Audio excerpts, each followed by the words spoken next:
It is Christmas time. Great Christmas time here in Ohio.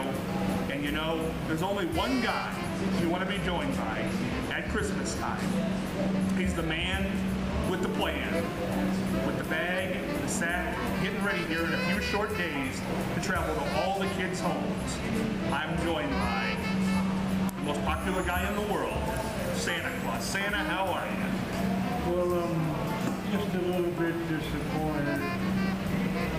People don't believe in Santa Claus anymore. They think he won't show up. But I'm going to A little disillusioned, Santa? I'm just a little bit disillusioned. I want people to bring their cameras, take a picture of Santa Claus. I want everybody to get into the Christmas spirit because without Santa Claus, there isn't Christmas. All the kids have been good all year long. I got something for them.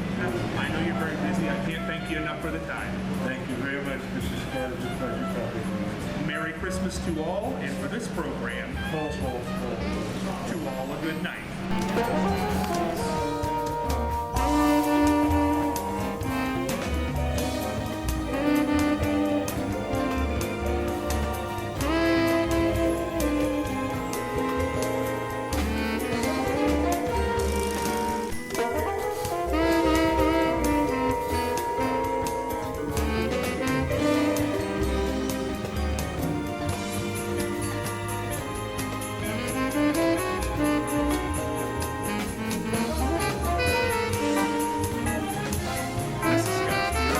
Welcome you to the Scott Spears Now Christmas Special 2013 edition. Today we're going to visit with some of my favorite friends via telephone, talking about Christmases of past, favorite Christmas memories, Christmas ideas for this holiday season, talking about one of the most joyful times of the year, Christmas. We'll be joined in this episode by legendary comedian, Emmy Award winner Robert Guillaume, TV's Benson, one of my old friends who we haven't had on for a long time, wife of Steve Allen, legendary actress Jane Meadows. And then to top it all off, we'll be joined by the 99-year-old world's foremost authority, Professor Irwin Corey, all sharing their Christmas memories. You won't want to miss this. And along through the special, I'm going to have to finish my Christmas wrapping because it's not quite done yet. We're going to go to one of my favorite people, Robert Guillaume. Be back with you on the other side of him. Get that shopping done. This is Scott Spears, and as we continue along with this year's Christmas special, we're joined by one of my favorite guests, the legendary Emmy Award winner, star of TV's Benson and Soap, among a lot of other things, among them being a great run as the Phantom on stage in Phantom of the Opera, Robert Guillaume. Mr. Guillaume, how are you here in the holiday season? Oh, everything's fine, Scott. How are you doing? Doing very well. Happy holidays to you and to your listeners. I certainly appreciate that, and definitely right back at you. Robert, in this time of year, this great Christmas season, do you have a favorite memory from the past Christmases that you've shared?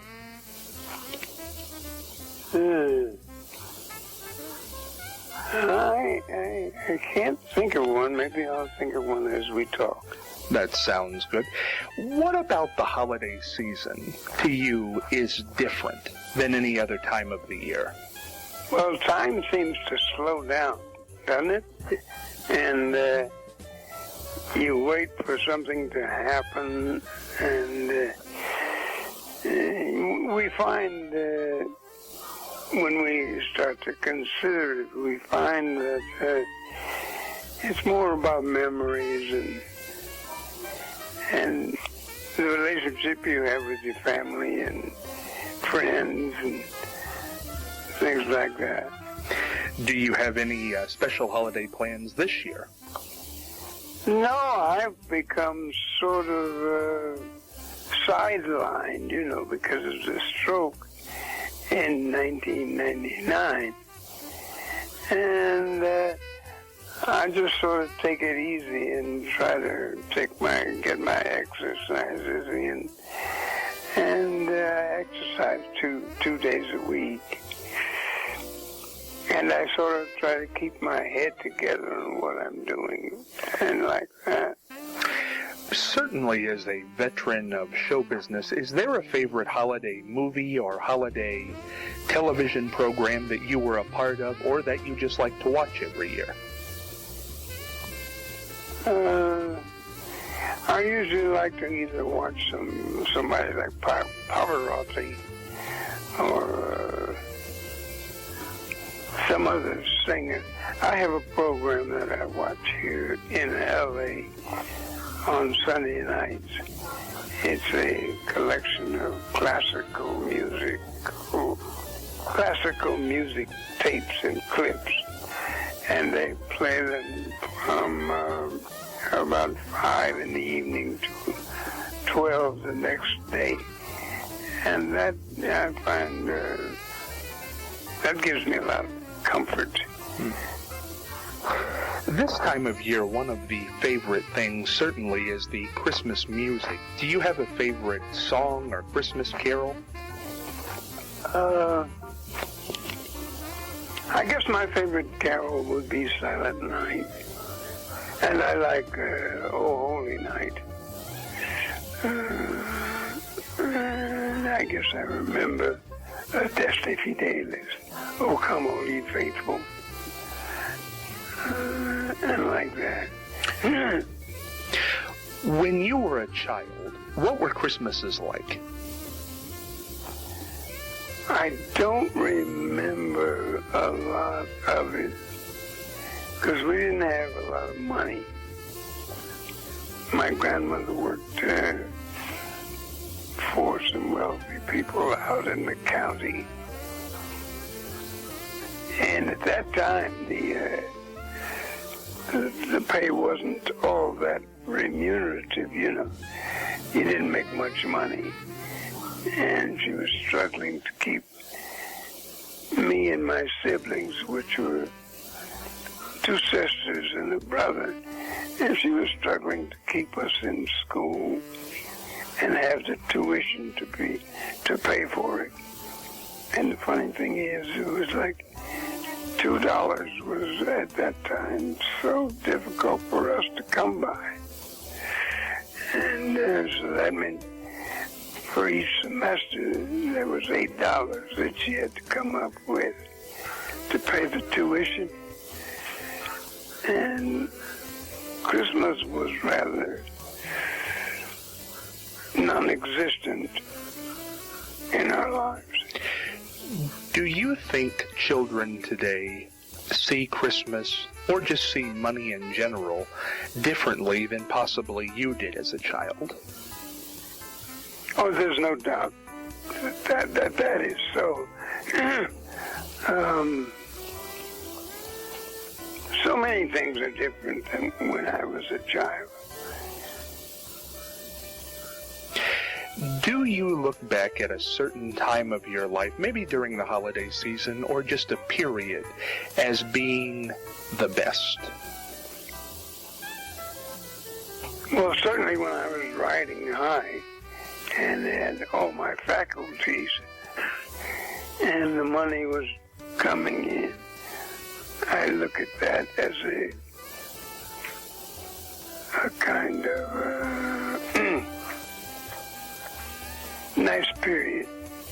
Not so much because I was doing well, but because I didn't have time. I didn't have to waste any time on feeling sorry for myself. What are the days like today, Robert? You just recently had a birthday last month, still going strong. What is 2013 like as we're on the verge of heading into 2014 for you? Well, it's kind of quiet, Scott. I sit around, I do as many crossword puzzles as I can.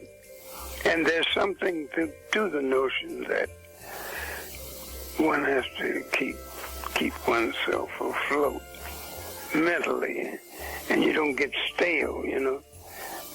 But aside from that, I mean, I'm having so much fun sitting on my duff, doing most of nothing, really. Do acting roles still come across your desk? Yeah, Yeah, every now and then somebody gets the idea that maybe I can do one thing or another. I suppose I'm in the land of sorry, but we've decided to go in another direction. You know, this is interesting. I don't think we've ever talked about this. At this point, being that you were so visual, and you're definitely in people's lexicon of their mind, does a director or somebody coming up to you about a role, do you still have to audition? No, I at this point I do get outright offers. You know, would he like to do this? I don't get a lot of. I just did a thing with Wanda Sykes. She's one of my favorite comedians. And I guess that'll be seen sometime in February or so. At this point in your career, when you go on a set or prepare to do something like with Wanda, is it still a kick? Does it still kick you? Yeah, you know, I find that people have an enormous amount of regard for what they see as my career. And I feel very happy about that. And lucky in the sense that, you know, not everybody is thought of so highly. Do you think that at this time in your career you would want to, or do you think anybody would even offer you a non-strong character? It seems like you play cops, judges, lawyers, people in charge. Do you think you could do a submissive role, or people would let you do a submissive role? I'm not sure, Scott. I'm not sure how I'm regarded, really, in that regard, in that sense. Certainly I would like to do something that is simpler and more down to earth and more man of the street. I'd like to do something like that because I get an enormous amount of pleasure out of it. Do you think the character Benson and how he spoke defines you as an actor in the last 30 years in other people's eyes? Well, I certainly hope so, because I put a lot of time in that character, and it was certainly a lucky break for me to get it. I like the character. I like the way he's been allowed to speak. I like the way he was allowed to speak on that show. And, I mean, it should happen to every actor. Does it ever bother you, because you did a lot of great stuff? I mentioned Phantom of the Opera. Certainly you've been in some other great movies. Just a lot of good stage productions before and after Benson. Does it ever bother you, though, that in most people's mind, first and foremost, you're going to be remembered for that one character, even though you liked it? No, I never think about that, Scott. I kind of figured that I was a lucky guy, even though I was determined to be in this business. I was lucky to have found a niche in it. And I was lucky that show business found a place for a guy like me, because I never became the singer I wanted to be. And I never really did all that I thought I might. But nonetheless, I'm very happy that I did find a way to place myself. Being that you did play that character on 2 different series, how much of that Benson character was on the page And how much was Robert Guillaume? I'd say about, I don't know, if percentages mean anything, I'd say about 50-50. When they offered it to you, what was the character explained to be? I think he was explained to me to be a recalcitrant, someone who wouldn't follow orders. Butler. And that we sort of, I think I sort of got that from the beginning. And the amazing thing is that as soon as I saw the script for Benson, I knew exactly how to play him. Or at least I thought I did, you know, and that's what I put into my work. Because that character could have been full of the traps of show business and that sort of thing, and the kind of thing that had, I don't know, I had a good time with the character. I had a lot of fun with him. And I considered him in the final analysis to be a kind of person that just needles you, Needles. He needles you about your, he kids with you all the time.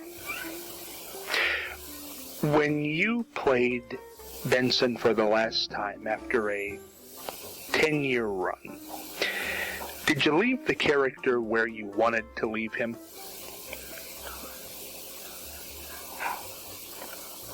Well, it wasn't anything I planned. We left him on a high note. I think what happened was I had run for governor of the state I was in. And we left the character. I had won the election, and but we never got any. We never were able to finish it beyond that episode. Certainly a character that will go down in our minds as somebody we all liked. A very acerbic but lovable character, and that's a trick to do. But he absolutely was. Mr. Guillaume, before I end this conversation, did you happen to think of a holiday moment that sticks out in your mind? Did you ever do anything theatrically that had to do with Christmas? No, I wasn't so lucky. I did a lot of things, but I never got anything. I was in New York for 17 years, working my tail off, but not doing anything really, earth-shaking, or that I could think of that would... I've sort of left it all behind. Christmas in New York is a fun time. Yes, it is. That's a fun time to visit that city. Well, Mr. Guillaume, I have to tell you, it is always a pleasure to speak with you. I certainly wish you a very happy holiday and look forward to speaking to you again in 2014, and we look forward to the new year. All right, Scott, thank you very much for calling me, and happy holidays to you, and I wish you all the best. Thank you. You take care. And thank you. Call me again. Bye-bye. I sure hope you enjoyed that interview with Robert Guillaume. As you can see, I'm trying to get my Christmas wrapping done this year. I don't know if I'm going to be able to get it done or not. I think it's measure twice, tape 4 times. I don't know. Maybe I should have hired somebody. While I try to wrap this, we're going to continue on with this Christmas special with one of my favorite ladies, wife of the host of the First Tonight Show, Steve Allen, Jane Meadows. Jane, grew up in the Orient. You won't want to miss this. Hey, Jane Meadows, can somebody wrap this for me?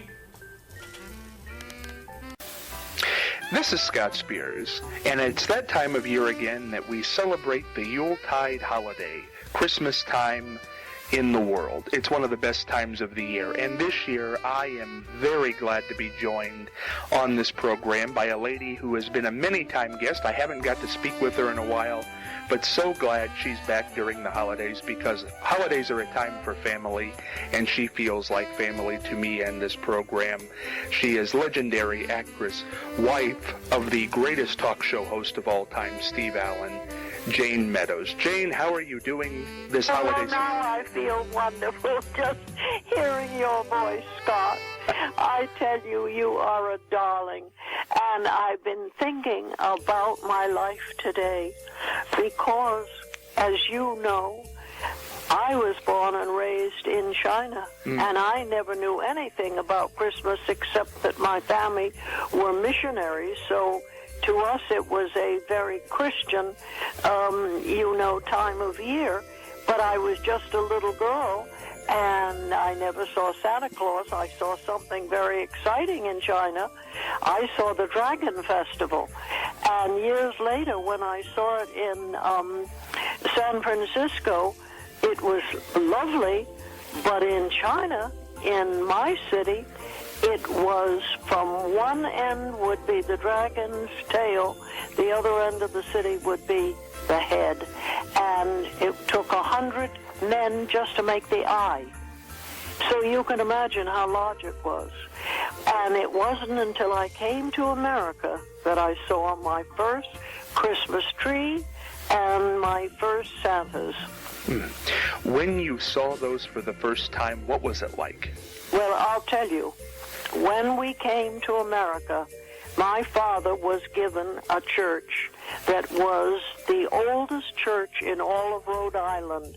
It was built by the British, and it had been in sort of storage. I mean, they weren't holding services.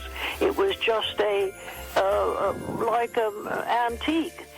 But they opened it, and my father was the first dean of the Cathedral of St. John in Providence, Rhode Island.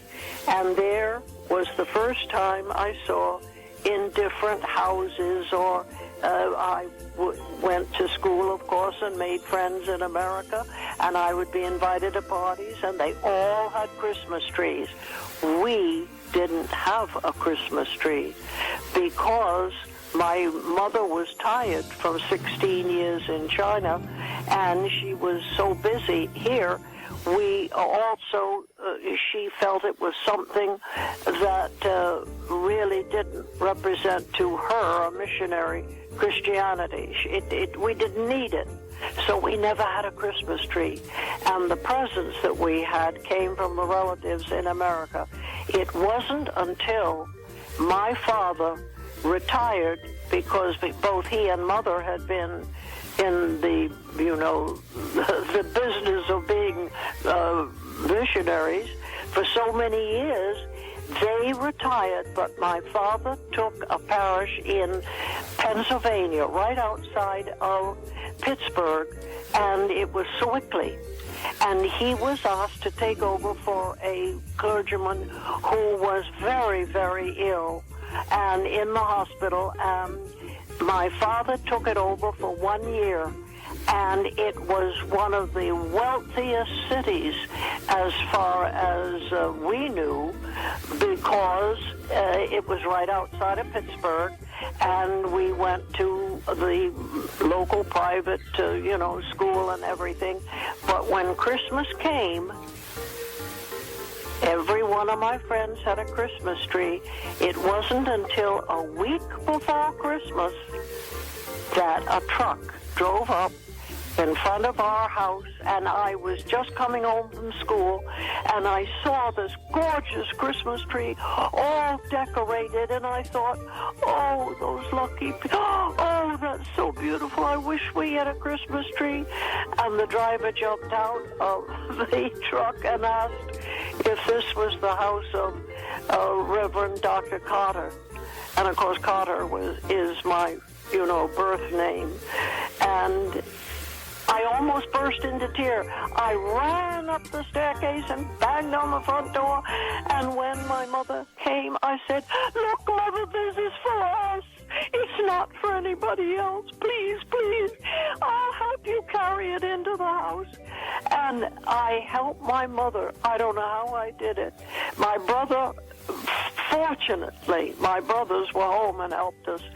Do you know that to this day I get crying almost with tears of joy thinking about that Christmas tree, that first Christmas tree we had not.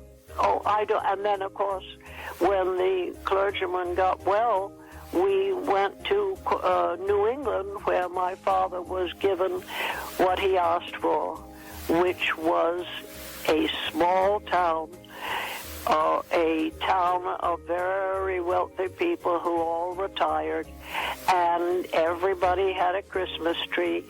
So my older brother decided it was time we had one, and he got a very small one, but it was the second Christmas tree. You have no idea what it means to a child when everybody that you know has a Christmas tree, because it does say Christmas. The tree is part of Christmas. Now, I know my mother being so old-fashioned and so very religious, to her it wasn't necessary. But when all your school friends have a tree, and it just is something that's so happy. Absolutely, and this time of year is so great.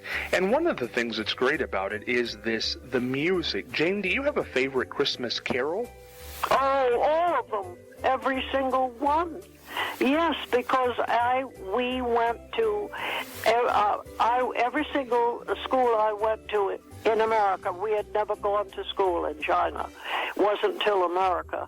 And in America, every school I went to was a church school, and we were given scholarships because of my parents. And I don't think there's a real famous Christmas carol that I don't know by heart. Also, I watch now that I have, not been well, as you know, Scott. I just watch the television all the time. I don't know. You name any one, and I'll tell you if I know it or not. I just know them all. They're so great. My favorite one is the one that Mel Torme came up with, the Christmas song, Chestnuts Roasting on an Open Fire. Open Fire, of course. Beautiful song. Of course. Beautiful. And all of the songs, practically, I have sung on one show or another. Yeah. I've done so many of the shows around Christmas time. And, of course, when I was on, my very first television show I was on every week for 7 years, it was the very first week, almost, the television itself was born. It was called I've Got a Secret, and What's My Line had been produced by the same producers, but What's My Line, the people were getting a little old, and they wanted to have a younger group. And I had just gone back from Hollywood to New York, wanting to get back on the stage, and Bill Dozier saw me in the restaurant with Audrey. We were just having dinner, the two of us, and he came over to the table and said, "Good heavens, Jane, what are you doing back in New York?" And I said, I want to get back on the stage, because I had done 8 Broadway shows. And he said, "Well, you're not going to." He said, "Call me tomorrow. I have a perfect part for you in a show." And I said, "But he said, no, you've got to do, this new medium is going to put everything out of business, including the movies." And I said, "What is it?" We didn't even own a TV set. And in Hollywood, of course, it was almost a dirty word. if you had a set in Hollywood, you practically hit it. And so I called him the next day, and sure enough, he sent me to, it was a show called Danger. And well, I won't bore you with all the details, but it was a show, and like many of them, most of them in those days, it was 3 cameras, and you would just be talking to one, and then you would, when you turned to somebody else to talk to them, there was a camera. You had to make sure that that one saw you. It was more complicated, naturally, than the stage, but movies were a cinch compared to it, but I did it.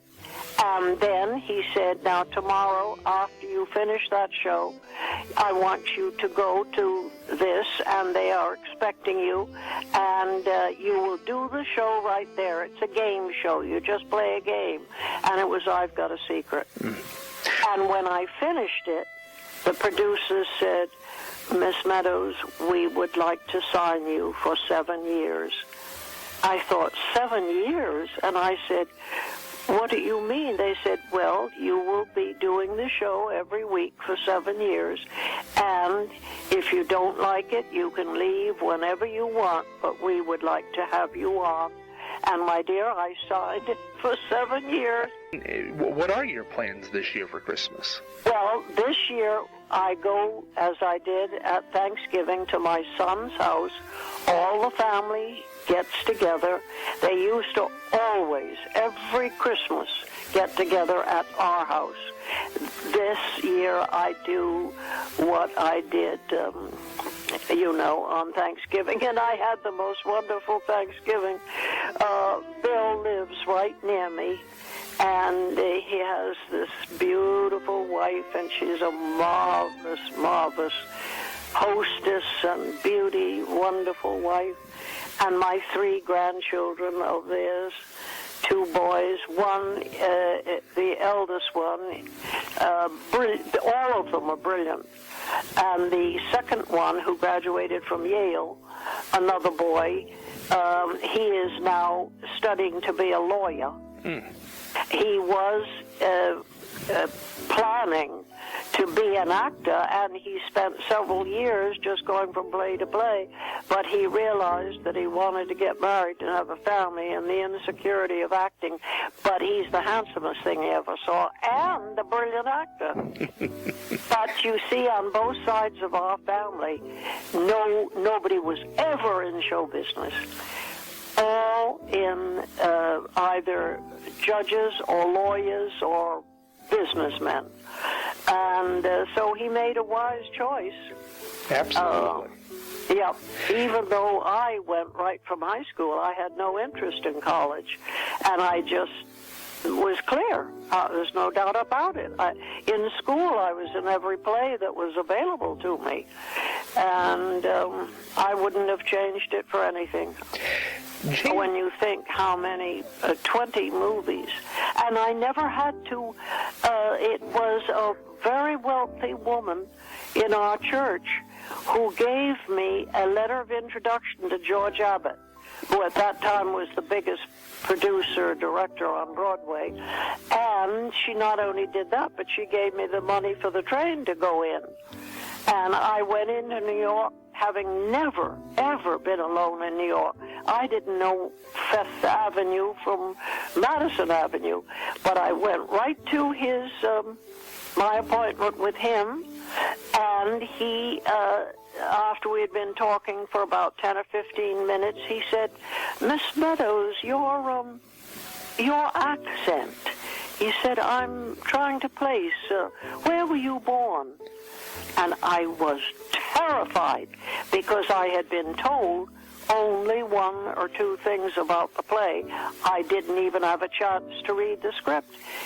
It was to be a comedy, and of a very wealthy New York society girl, and I thought, oh my goodness, if I say I was born in China, I'll never get the part. And I said, where was I? Oh, I see what you mean. Well, I really wasn't born anywhere. And he didn't laugh. He looked at me like I was the craziest woman he had ever interviewed in his life. But my dear, he said, Monday. We start rehearsals Monday, and so be at the Henry Miller Theater at such and such. I went to the Henry Miller Theater having never read the play, didn't have a clue what it was all about, but he told the cast before I got there, he said, wait till you get a load of the ingenue in the play. And he told the line of what I had said. And Kirk Douglas, who had one line in the play, I was the ingenue lead, he told me that McClintock had told the story about me. And it was indeed it ran 2 years. That started my whole Broadway career, and from that, MGM signed me. Never going to dramatic school, college, anything, just luck. You know, Jane, this brings up an interesting point, because today there was a news story. Of course, we all know now that Jay Leno is leaving The Tonight Show in May of 2014, but that he has met with CNN, of all networks, to possibly do a show. What do you make of that, Jane? You mean he's leaving The Tonight Show to go with who? They're saying he met with CNN, the news network. Yes. Do you think that would be a good place for Jay? Oh, you mean he's doing a new show, but it's an entirely different format. That's what they're saying, because most people feel that NBC is kind of pushing him out to get Jimmy Fallon in there in 2014, and Jay might go over to CNN. Well, I would only be happy with whatever Jay Leno does, because he has been so dear to me.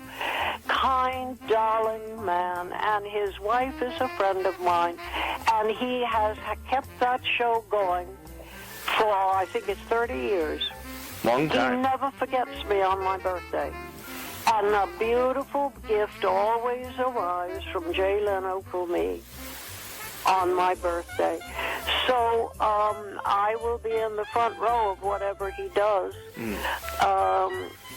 I think what happens when people are on a show for 30 years, either the star gets tired of it and doesn't realize. It's like my mother and father, you see, when they came to America, they were tired of their work in China. I think we have to think of ourselves first, because the networks always can get another star. They are only interested in money, and they forget that they've had 30 years of a man making a lot of money for them. Absolutely. Very well put.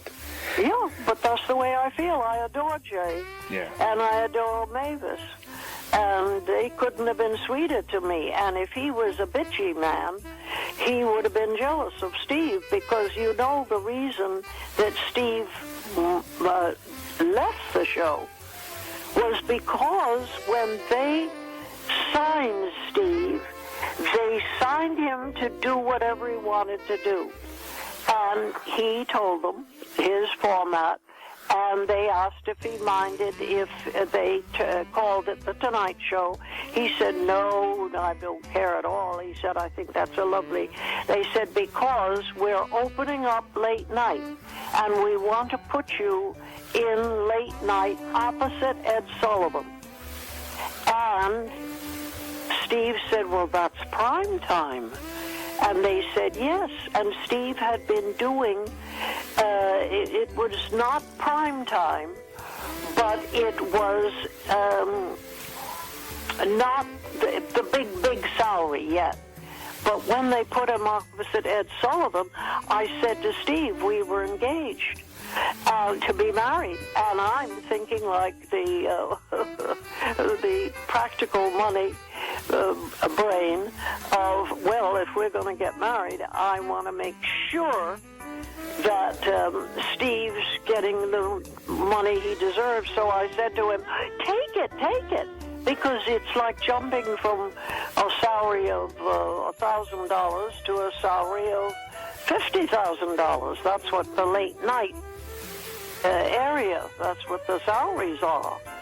And he went into late night opposite Ed Sullivan. And it was a terrible period because Ed Sullivan was prime time, and he had been on for a long time. He was very hot in the business, and the deal was that Steve could not do his Tonight Show format. He literally, and then they said to him, who do you want to replace you? And Steve said, well, you know, I've been using this young kid, Johnny Carson, and Johnny Carson was in daytime, and Steve would use him in small parts, in and out. And finally, Steve said, there's no doubt about it. He said, I think you couldn't do any better than Johnny Carson. And then Johnny Carson called Steve on the phone and said, Steve, that was very kind of you, but I can't do what you do. I don't play the piano. I don't ad-lib. I have to have writers. And so Steve said, I'll tell you what, keep my writers. Because Steve had found that 5 times a week was really very, very difficult if you didn't have writers, have somebody to help you. And so he gave Johnny Carson his writers. I've forgotten all the things he did for Johnny and talked Johnny into doing the show. And of course Johnny did it and was brilliant at it. Did Steve like Jack Paar, who followed him in that time slot? Jack Paar, Steve never disliked anybody in his life except Hitler. He literally was one of the sweetest souls that ever happened. If somebody was cruel, if somebody didn't help the poor, or if somebody, he knew that the man would beat up his wife, or all the things that we're supposed to. In other words, the 10 Commandments meant something to Steve.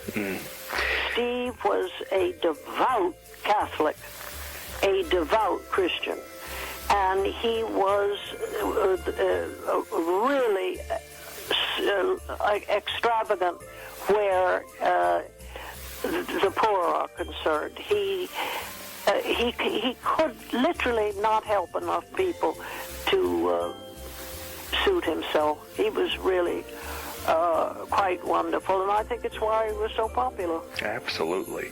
Because he was very popular in show business. He never did a mean thing to anybody. One of a kind. Yeah, absolutely. And Jay Leno I adore, Johnny Carson I adore, all of them. I don't hate anybody.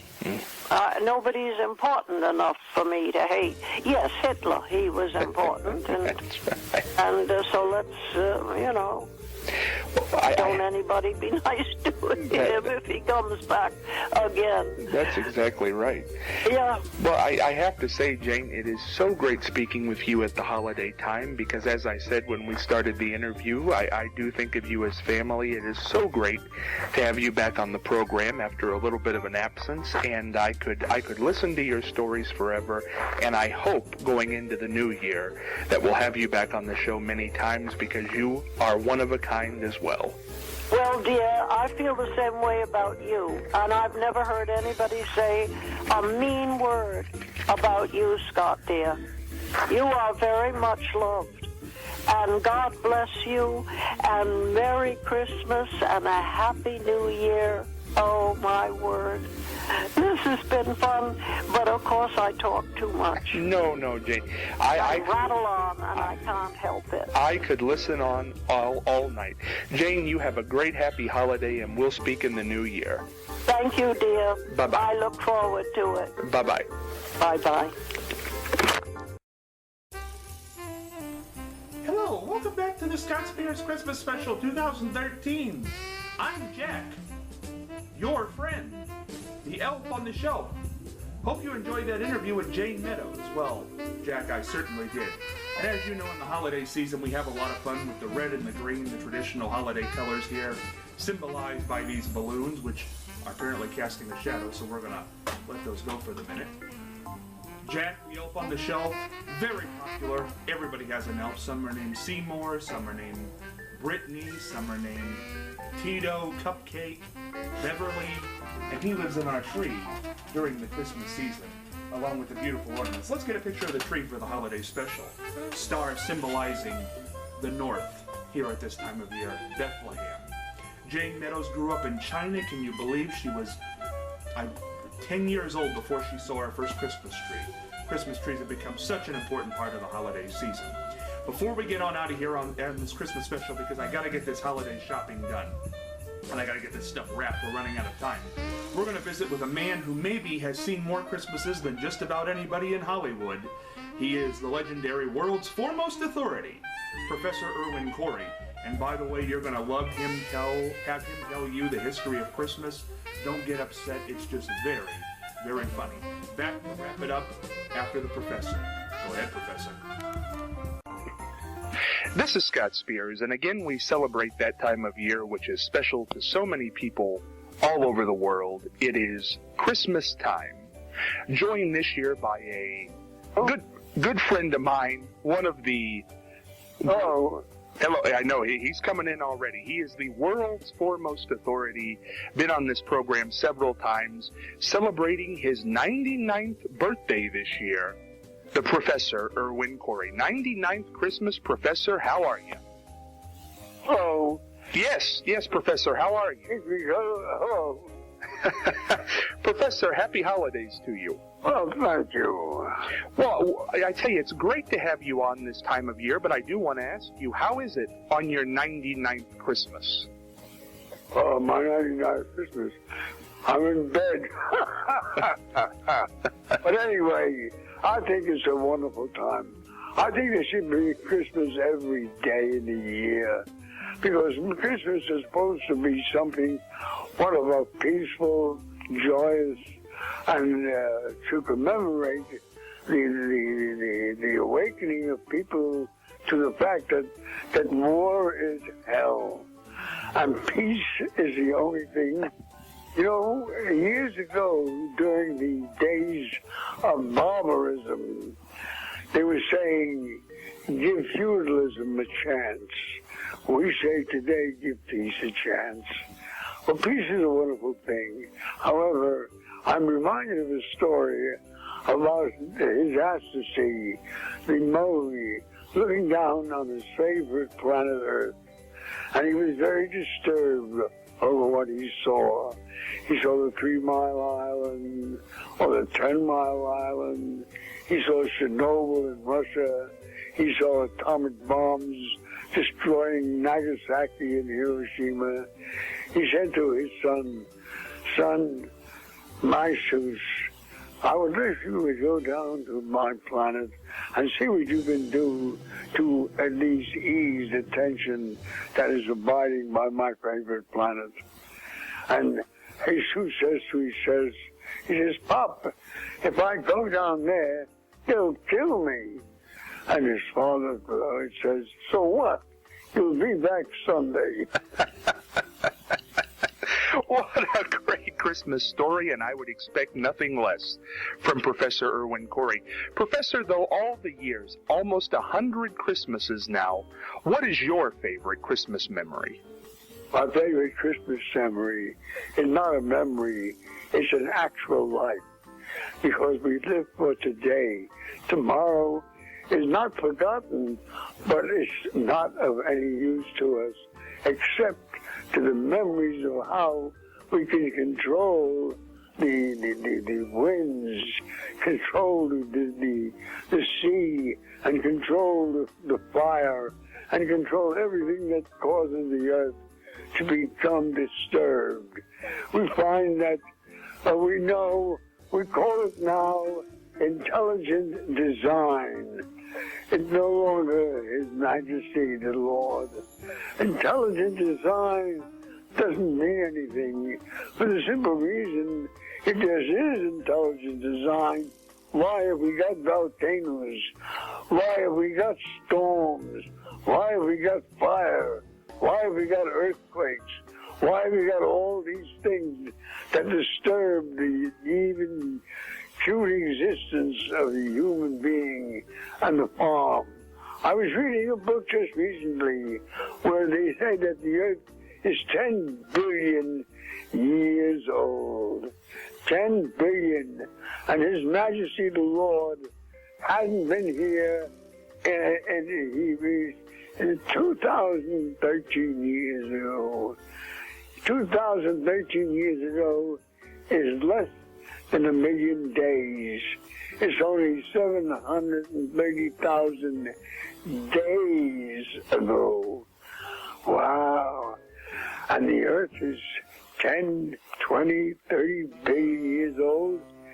It got so long because we know that the messianic idea is Hebraic. Only the Hebrews believe in the Messiah. It's the Catholics and Protestants that took the first guy that came along. The Hebrews are waiting for the real guy. And when he comes, we're going to say, what were you doing? Why did you wait so goddamn long?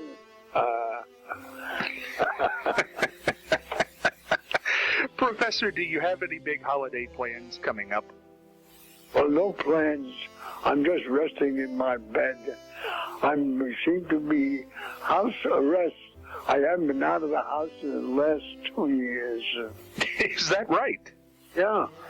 But are you okay at this age? Are you having I'm surviving. I think I'll live to be 100. I certainly hope so, and I hope you'll come back on this program, and I hope you have a Merry Christmas. Because you've still... Where is this program? In Akron, Ohio? It's in Columbus, Ohio. Oh, because I have a cousin who's a professor at the University at Akron. Is that right? Yeah. Well, the teacher. Professor, do you miss performing? Yes, I do, but I perform once in a while. I bet that's true. And you will make 100, and you will come back on this show on your 100th birthday? Oh, sure. I hope. I had a dream. I dreamt I was 137 years old. I said to one guy, how would you like to live to be 200 years old? He says, that's too long. I says, well, how about 1,000,000 days? Would you like to live 1,000,000 days? He says, days? 1,000,000 days? Yeah, that's all right. And you know what 1,000,000 days is? 1,000,000 days is 2,750 years. 1,000,000 days. I have to ask you this, Professor. Your mind is still so sharp at 99 years old. May we all be so lucky. How do you keep that mind going strong? Do you still think of these things as you watch television in your home? Yes, I'm always thinking. I'm thinking of how we can do something. Everybody, there are some people that say the earth is going to die in about another year and a half. And they give the date it's going to go. That date passes and we're still here. I think the earth is going to stay here for another 10 billion years. And you might make it that long the way you sound today. You sound great, Professor. Well, I wish to be 137. Did you have a... Like the Chinese, years ago, the average age was 140, 130, because they were on opium. And opium seems to keep the body in good shape, although you never realize it. Do you deal in opium, Professor? No, I have never tried it. Your 99th birthday back in July, did you have a big celebration? Yes, we had a big, we had a few hundred people at my son's house. I have to tell you, Professor, on this program, earlier on, we had on Jane Meadows, the wife of... Meadows? Yes, Jane Meadows. Still around? She's still around, 94. Her sister, Audrey passed away, didn't she? Yes, Audrey's gone, and Steve Allen. Along with Jackie Gleason, and who was the partner in the... Art Carney. Oh? Art Carney? He won an Academy Award for a picture called Tony, about a dog going from New York to California. I remember that. Do you have any great roles left in you, Professor? At 99, is there something you still want to do with your career? Well, I was in a play. I was in two Shakespearean plays. One was Midsummer's Night Dream, and the other was Hamlet. I played a grave digger, and the reviewer says he can understand why Shakespeare called the grave diggers clowns, with Erwin Corey playing the part. That was very good. And I had a play in Midsummer's Night Dream, in the way Taming of the Shrew. And one of my lines was, I was kicked out of a pub, or the character was, bounced out of the club, and he fell asleep in the gutter. And the players coming from their performance saw this bum, and they said, we'll play a trick on him. We'll make believe that he's a lord, and we'll give him clothes and jewelry and a wife and everything. And when he wakes up, he looks, and they call him. He says, my God, he was a tinker. A tinker is the lowest ring on the labor ladder, a tinker. So he gets up and he says, my God, I am a lord. I'm not a tinker like Christopher Sly. So one night I did a song. I said, my God, I am a lord. I'm not a stinker like Christopher Sly. And Barry Cadwell says, that's very funny, but it's not Shakespeare.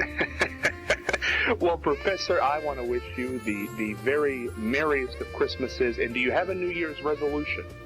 Yeah, I was in a play called Sly Fox, 2004.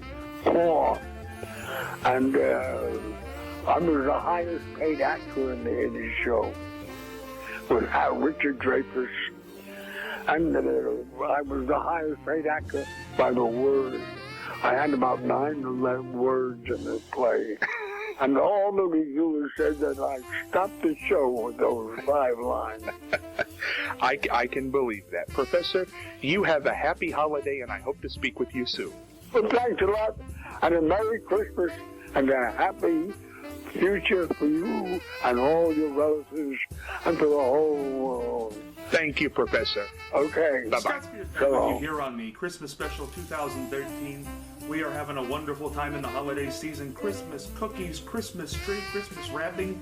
One of my favorite parts of the holiday season are the Christmas ornaments. Can you get a good shot of that? I have the Christmas ornaments. I'm getting ready to put the finishing touches on the tree and the house as we get ready for the big holiday party on Christmas Eve. I know you're going to be having those holiday parties before Santa Claus comes down your chimney very soon. We want to thank the Professor Erwin Corey, we want to thank Jane Meadows, and we want to thank Robert Guillaume for being a part of this year's Christmas special on Scott Spears Now.